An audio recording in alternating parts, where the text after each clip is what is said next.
Bonjour à toutes et à tous, dans cette vidéo je vais vous montrer la contre-attaque de la communauté open source pour la commande remplissage génératif apparue dans Photoshop Beta le mois dernier.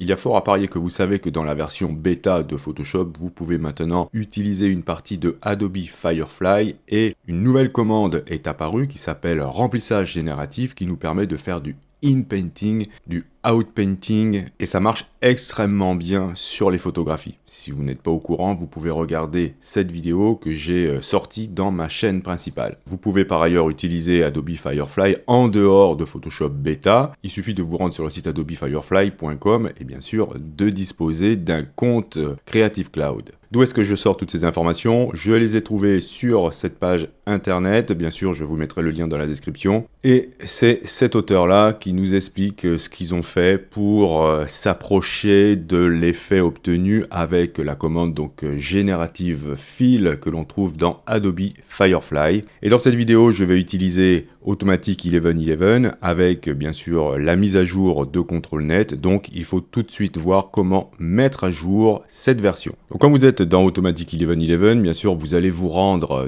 dans l'onglet Extensions.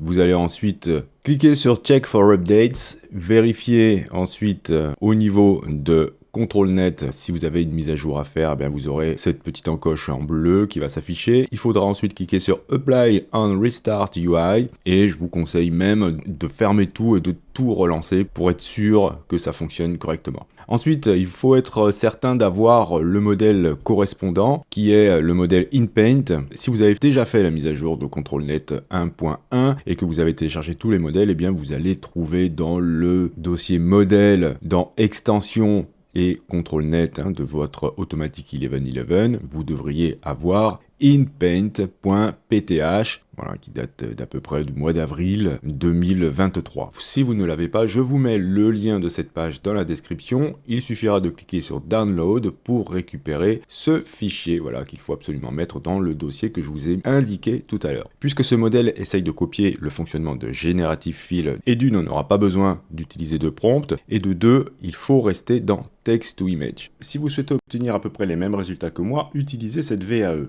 Ok, donc je vérifie que j'ai ça. Ensuite, utilisez le modèle qui semble bon pour les photos. Par exemple, ici, moi, j'utilise Deliberate version 2. Alors évidemment, ça, c'est dans le cas où vous souhaitez retoucher des photos. Si c'est plutôt quelque chose de cartoon, etc., changez de modèle. Et ensuite, si vous travaillez avec des photos, il est conseillé de se mettre avec des DIM. Je trouve que DDIM est un petit peu lent, donc je vais plutôt me mettre avec DPM++, 2M, SDE, Keras, etc. Ok. Et chose hyper importante, bien vérifier la taille des images que vous allez générer. Elles doivent être conformes au modèle que vous utilisez. Ici, moi, Deliberate V2, c'est un modèle qui s'appuie sur la version 1.5 de Stable Diffusion, donc il faut absolument que je sois avec ces valeurs 512 par 512. Sinon, vous risquerez d'avoir des doublons dans la génération, et de toute manière, le modèle que l'on utilise ici pour ControlNet, c'est un modèle aussi fait pour la version 1.5 de Stable Diffusion. Autre chose, dans la vidéo, je vais utiliser plusieurs ControlNet. Vous allez voir qu'avec plusieurs ControlNet, on arrive à obtenir des résultats qui sont encore plus précis. Donc, pour avoir plusieurs ControlNet, vous allez dans les Settings, vous allez ensuite chercher dans la colonne de gauche ControlNet, et ici, vous avez multi-ControlNet. Vous allez pouvoir indiquer ici le nombre de ControlNet que vous souhaitez. Moi, j'en ai mis 3, ça suffit largement. Ensuite, vous faites Apply Settings et Reload UI. Ok, alors voyons voir maintenant concrètement comment ça fonctionne. Donc on a parlé de la taille des images, c'est très important. Ensuite, le Save G-Scale, il est conseillé d'être avec une valeur égale ou inférieure à 5. Donc ici, je vais me mettre à 5. Ensuite, vous allez chercher l'image de référence et on va essayer de faire comme ce que j'avais fait avec Generative Fill. Je vais d'abord m'en servir pour supprimer des éléments dans une image. Ensuite, je vous montrerai comment s'en servir pour rajouter des éléments. Je vous montrerai aussi comment modifier des éléments à l'intérieur d'une image avec ce modèle. Mais ce que je vais vous montrer là, on ne pouvait pas le faire jusqu'à présent avec Stable Diffusion de base. Et ensuite, on va charger l'image que l'on souhaite traiter. Donc là, on va dire que je souhaite supprimer un élément, donc je vais aller chercher une image et je vais récupérer par exemple celle-ci. Et là, ce que je voudrais faire, c'est supprimer la voiture et reconstruire le décor qu'il y a derrière. Ici, cette image fait 512 pixels de large sur 684 de haut, donc je vais indiquer ici la taille, donc 684, et je vais masquer la zone que je souhaite retoucher.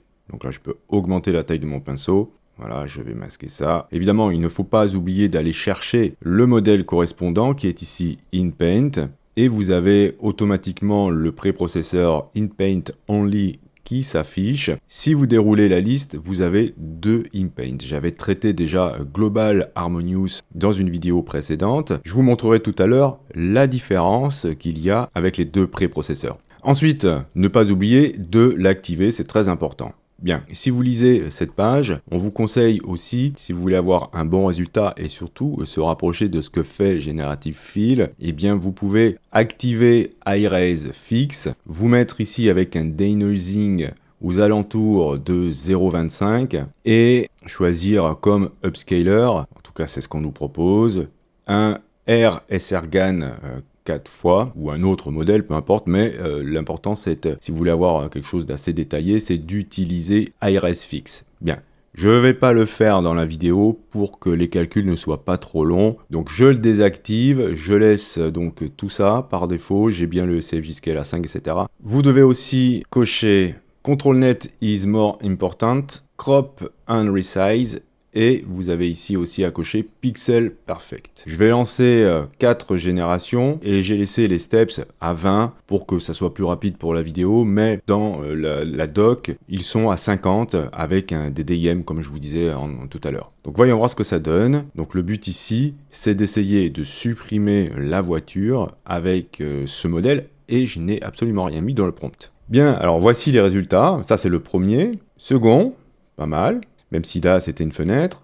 Troisième, ok, c'est pareil, c'était censé être une fenêtre, enfin peu importe. Et voilà, celui-ci. Bon, donc c'est pas mal du tout. Alors, une chose importante à savoir, c'est que ce modèle ne va modifier que ce qui a été masqué. Ça ne va absolument pas changer ce qu'il y a autour. Ok, alors voyons voir maintenant un autre exemple dans lequel, au lieu de supprimer un objet, je vais en ajouter un. Donc je vais pour cela supprimer cette image et en remettre une autre. Je vais partir avec celle-ci. Et là, j'aimerais par exemple mettre, je sais pas, un vase avec des fleurs. Cette image fait 512 par 512, donc il faut que je pense à remettre la bonne taille. Et je vais ici indiquer avec, en dessinant donc hop, une zone voilà, que je souhaiterais avoir un vase qui serait peut-être comme ça, je sais pas, avec des fleurs comme cela. Ok. Hop, voilà, donc dans cette zone-là, j'aimerais avoir un vase avec des fleurs. Donc je vous ai dit qu'il n'y avait pas besoin d'utiliser de prompt avec ce modèle, eh bien vous pouvez en revanche en utiliser pour ajouter un élément. J'indique ça dans le prompt, je ne vais pas mettre de prompt négatif et je vais lancer à nouveau 4 générations. Alors voilà ce que j'obtiens, c'est vraiment très intéressant. Donc voilà la première génération, la deuxième, vous voyez que ça respecte parfaitement l'angle de vue, c'est bien fusionné avec le fond, voilà, c'est très bien intégré, et bon, mis à part ici cette petite zone un peu floue, en tout cas voilà, c'est excellent.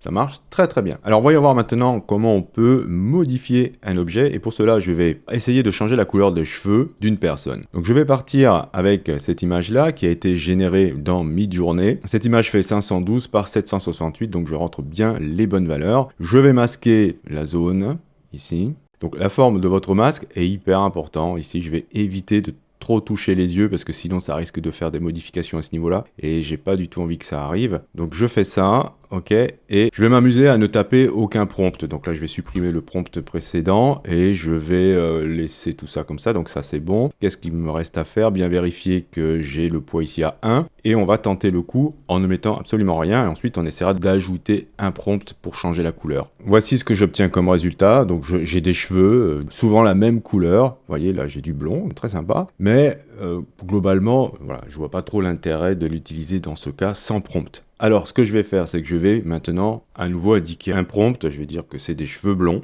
Et comme tout à l'heure, je vais utiliser un prompt court. C'est un petit peu ce qu'on fait aussi dans Adobe Firefly. On n'utilise que des prompts très courts, car c'est pas la peine d'ajouter des notions de caméra, de HD, etc., etc., car en fait, l'algorithme va tenter de se baser sur le contenu de l'image. Donc là, je l'utilise avec un seul contrôle net. On va voir tout à l'heure ce que ça fait si on utilise un deuxième contrôle net. Voilà, et je vais obtenir du coup des cheveux blonds. Ça a parfaitement fonctionné et c'est même hyper bien intégré. Le souci, c'est que voilà, je vais me retrouver avec des coupes qui seront pas toujours les mêmes. Alors ça peut être intéressant évidemment si vous voulez avoir un petit peu de variété dans la coupe de cheveux, mais si vous souhaitez avoir un changement de la couleur des cheveux sans changer sa coupe, eh bien un deuxième contrôle net peut vous être utile. Donc dans ce cas, je vais ajouter par exemple un cani, donc il faut que j'aille rechercher bien sûr la même image, puisque rappelez-vous nous sommes dans Text to Image, donc je reprends la même image, je n'oublie pas de cocher sur Enable, et je vais appliquer un cani, donc ici, cani, très bien, et alors faut que des fois j'ai des petits problèmes, ça s'affiche pas trop. Normalement automatiquement le préprocesseur se met en route, et là donc j'ai maintenant deux contrôles nets, et le but c'est de changer uniquement la couleur des cheveux sans changer la coupe. Alors voici les résultats.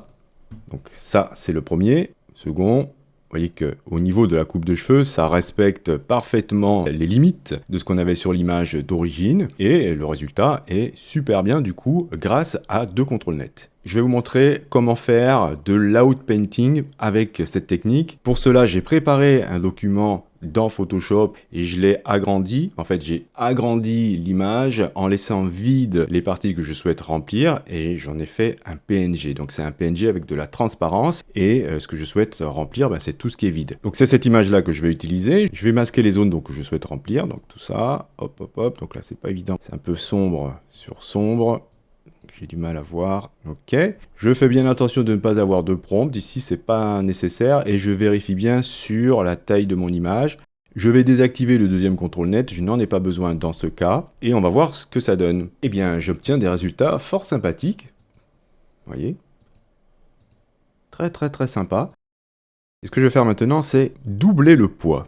Je vais mettre ici le poids à 2, et on va voir ce que ça va donner. Et voici ce que j'obtiens cette fois-ci, et je trouve que pour cette image en tout cas, le fait de doubler le poids, ça me donne quelque chose de très très bien, mis à part celle-ci qui est complètement ratée, mais vous voyez, celle-ci est très très bien, et celle-ci aussi. Donc je pense que jouer avec le poids, ça peut être intéressant, il faut tester. Je vais vous montrer un exemple qui marche pas franchement bien, et ensuite je vous montrerai la différence qu'il y a avec InPaint Global Harmonious. Je vais choisir cette image-là et j'aimerais faire un petit peu comme j'avais fait avec Photoshop, c'est-à-dire créer très rapidement un reflet très réaliste sur cette scène. Donc je vais bien faire attention d'abord, avant de masquer, que j'ai la bonne taille, donc ici c'est du 768 par 512. Je vais indiquer un prompt, donc je vais dire que c'est un sol mouillé, et je vais masquer cette zone. Alors, je vais essayer d'éviter de toucher la roue, et je vais remettre le poids à 1, et on va lancer un test. Alors voici les résultats, je vous avais dit que ça marchait pas du tout, mais en fait ça marche hyper bien. C'est même aussi bon que ce qu'on peut faire dans Photoshop Beta. Et là, regardez, on a les reflets du vélo, on a les reflets des bâtiments qui sont à l'arrière-plan. Ici, vous voyez, j'ai un reflet même du lampadaire. Ici, c'est incroyable, c'est hyper précis, c'est très très très efficace. Vraiment, bravo. Donc rapidement, je vais vous montrer la différence qu'il y a avec InPaint Global Harmonious. Par exemple, cette image-là que j'ai générée dans Midjourney aussi. J'aimerais changer la tête du gorille, enfin une partie de la tête en chat. Je vais masquer donc la zone que je souhaite modifier. Voilà. Je vais laisser tout par défaut. Je vais indiquer dans le prompt que c'est un chat. Je vais juste mettre 4. Il faut absolument vérifier aussi la taille de l'image. Donc ici, je la remets en 512 par 512. Bien, alors j'obtiens ça comme résultat. C'est très intéressant et là ce que l'on peut constater c'est que l'intégration de ce qu'on a demandé se fait en se basant sur l'image existante. C'est pour ça que là sur le chat je vais voir des petits reflets rouges, je vais voir beaucoup de lumière verte, ce qui permet une bonne insertion. Si vous voyez que c'est un petit peu trop violent, comme c'est le cas pour moi ici, eh bien il est tout à fait intéressant dans ce cas de baisser le poids. Donc là je vais le mettre par exemple allez, à 0,6, je vais relancer les calculs et on va voir ce que ça donne avant de voir avec l'autre modèle. On constate quelque chose d'important, lorsque vous baissez le poids, il peut arriver que vous ayez de bons résultats, mais parfois vous allez obtenir l'inverse, c'est-à-dire des images un petit peu moins bien intégrées, comme c'est le cas pour celle-ci aussi, et celle-ci, vous voyez, elle est tournée dans l'autre sens, mais par contre on a un respect des couleurs, Et la première, je la trouve très réussie. Alors je vais m'amuser à doubler le poids, comme ce que j'ai fait tout à l'heure. Et bien là aussi, avec une force de 2, les résultats sont très sympas. Donc encore une fois, essayez de jouer avec la force. Donc maintenant, je vais vous montrer la différence qu'il y a avec l'autre modèle. Donc InPaid Global Harmonious. J'obtiens ces résultats très intéressants, mais ce qu'on constate immédiatement, c'est que ce préprocesseur ne fonctionne absolument pas comme l'autre. C'est-à-dire que là, on a toute l'image qui a été refaite. Et le reste de l'image qui n'a pas été masquée est conforme à ce qui a été changé dans le masque. C'est exactement l'inverse du mode InPaint qu'on a vu tout à l'heure. Donc là, si vous souhaitez obtenir un mix qui va s'appuyer du coup sur ce qui a été changé dans le masque, eh bien c'est ce modèle qu'il faut utiliser. Bon, évidemment là c'était juste pour le montrer, ça n'a rien à voir avec le fonctionnement de ce qu'on peut avoir dans Adobe Firefly. Et avec cette technique, bien sûr, vous allez pouvoir faire comme les autres ont fait avec Adobe Firefly, c'est-à-dire agrandir des mèmes célèbres pour voir ce qu'il se passe au-delà de l'image. Donc voilà pour cette contre-attaque de la communauté open source en ce qui concerne la commande remplissage générative de Photoshop Beta. Et tout ce qu'on peut dire, c'est que c'est très prometteur et c'est vraiment très intéressant. Je vous remercie d'avoir suivi cette vidéo. Si vous avez des questions, n'hésitez pas à le faire dans les commentaires. Si vous souhaitez soutenir cette chaîne, c'est hyper important que vous cliquiez sur j'aime. Si vous n'êtes pas abonné et que vous souhaitez le faire, vous pouvez cliquer sur abonnez-vous. N'oubliez pas la petite clochette pour être averti des prochains tutos. Et justement, on se dit à la prochaine pour un autre tuto.